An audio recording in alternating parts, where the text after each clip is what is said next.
My name's Eli Delaney, and I have the honor of meeting some pretty cool people. These are the entrepreneurs, the artists, the creatives, the game changers that are making a positive impact in the people that they meet.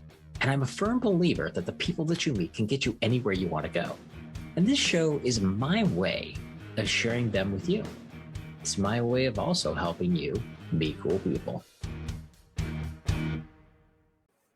All right, welcome back, everybody. Eli here, and today we had so much response actually from the last crossover Meet Cool People and Seventh Fold episode that I did by myself that I decided I'm going to start making this a regular thing. So thank you for the feedback. I had several people actually reach out to me personally and say this was awesome. Thank you so much. So I appreciate that.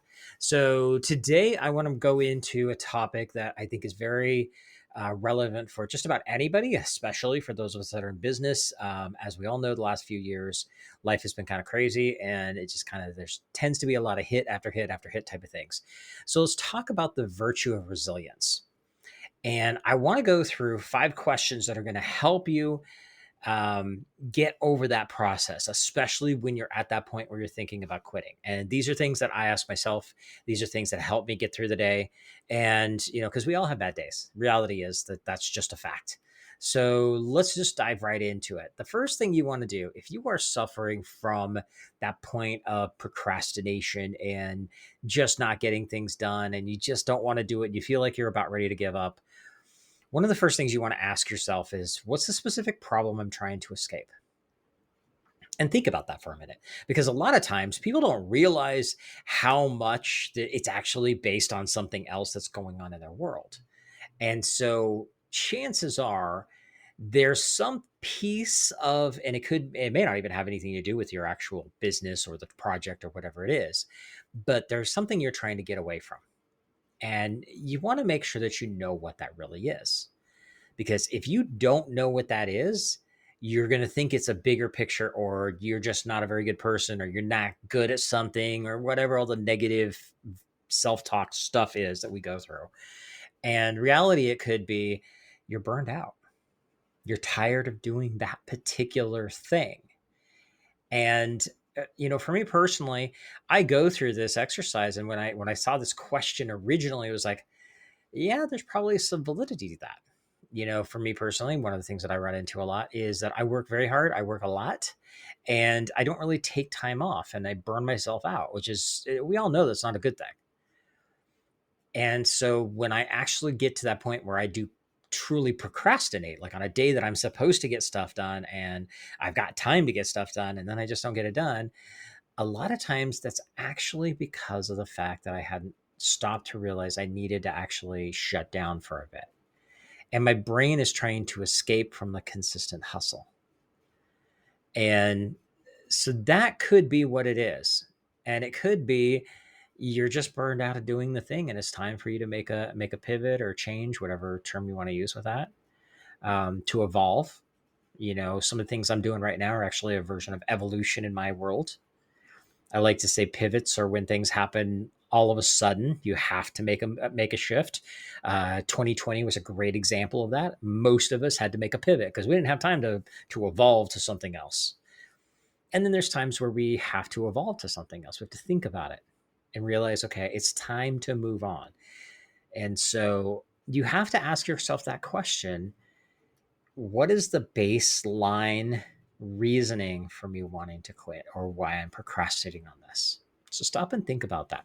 Write that question down and spend some time, spend a half an hour, headphones on, some relaxing music, distracted, or getting away from all the distractions, and think about this. The second question I want you to think about is, will I face the same challenge elsewhere? Because this is where we have to get to that root problem. And that's the first question comes in really in handy for this. It leads us to the second question, because the second question is, if I move to this other thing, if I give up on this and do something different, am I going to run into the same problem? Because then you might find out there's something else going on if that's the case. If you're truly burned out on a particular thing, maybe you've been in the same business for a long time and you're ready to do something new, that's legit. But if you're procrastinating because you just really don't want to work, Yeah, that's a different problem.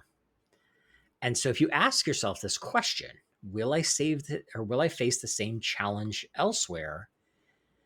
That's going to give you a lot of insight as to where the root piece of the problem is, because changing just to a different job basically isn't going to fix anything. We all know that. We've seen people that bounce between job and job and job and job because they're not happy wherever they go, but they haven't figured out what that root thing is that's causing it to begin with.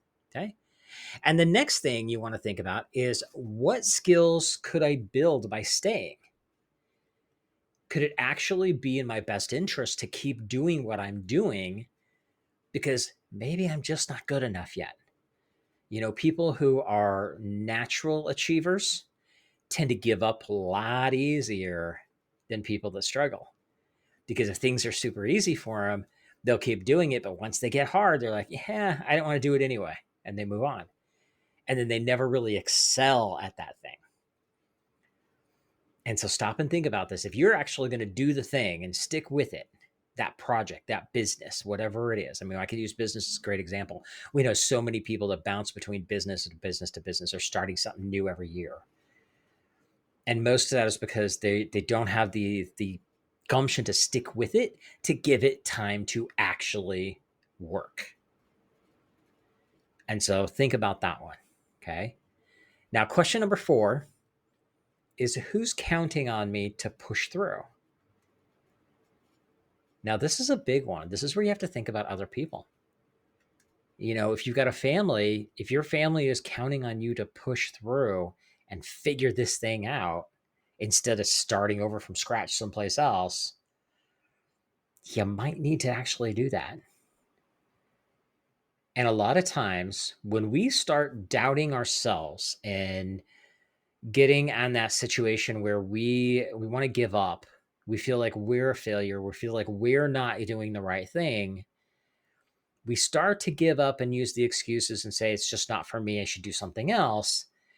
But if we put that little caveat in there that somebody else is relying on us to make this work, we're going to stick with it and we're going to try harder. And then we start seeing some success. Going back to the previous questions, maybe you just haven't been doing it long enough and you got to give it a little more time. Okay. And your 5th question, what will I regret more, staying or leaving? If you stick around doing the same thing, and I know this has happened many times, people stick with the same business or the same job for 30, 40, 50 years, and they regret never doing other things they should have done. That's not a good place to be. Or the other side, if you regret leaving because you just gave up too soon and didn't have the dedication to stick it out, which are you going to regret more? And stop and think about that. If you take these 5 questions and spend a little bit of time, spend a half an hour at a coffee shop with your earbuds and the mocha. That's one of my favorite ways to do my thinking. I'll get a notebook and sit there and just write. But if you stop and think about this stuff, it's going to give you a lot of insight to where you're stuck. Because resilience is something that a lot of society is missing right now. They give up too easy and it's too hard for them, but it's not really hard. It's that they're not sticking with it long enough and they're not putting the effort in to make it work. And that's a really big, important thing. If you want to get ahead in life, you want to succeed, you're going to have rough times. We're all going to have that. As an entrepreneur, it's so funny. I've been in business over 30 years now. And people talk about that. They're like, God, you've been in business for so long. And I'm like, yeah, I still get up every day and try to figure out how crazy I am. Because you know what? It would be easier for me to go work for somebody else and not have to think about all the things that I do. It'd be safer. Okay? I wouldn't have to think so hard. I wouldn't have to do so much. I would also be miserable. And to be perfectly honest, I would regret staying at a job like that. I know that about myself. And that's what keeps me going. So once you ask these questions and really dig deep, spend some time truly thinking about this. Talk to yourself. Let the voices talk for a bit. It's going to open up a lot of doors for you in the way of, okay, this is I am on the right path, or you know what?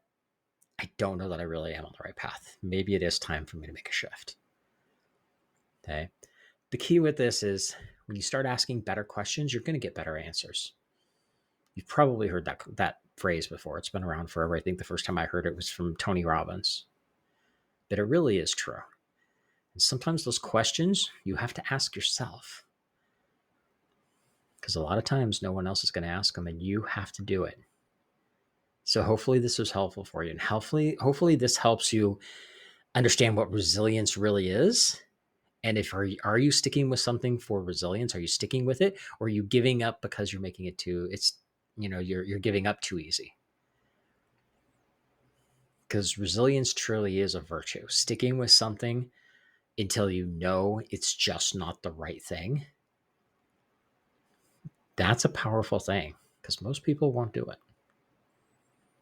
So hopefully this was helpful for you. I'd love to hear your thoughts, your ideas, your feedback. If this was helpful, please let me know. Like I said, the last solo episode I did for Meet Cool People was awesome. I had a bunch of people reply back saying that they really enjoyed that one. So I'm going to start doing more of these solo episodes like this and this kind of crossover with Seventhfold stuff. So with that said, get out there, have an amazing week. If there's anything I can do to help you out, reach out, let me know. Take care. And that wraps up another Meet Cool People show. Now, if you like what you heard, be sure to give us a like, subscribe, or review so I can help introduce these amazing cool people to even more amazing cool people. And just remember, meeting cool people is just the beginning. You need to have a system in place to follow up with the amazing people that you meet. This is exactly what we do for our clients. Now, if you'd like to see if my team and I can help you, go to convertmoreclientsnow.com and check out the case study video to see exactly how we're helping our clients turn casual connections into cash clients for life. Again, go to convertmoreclientsnow.com and see how we can work together to turn you into a follow-up rock star.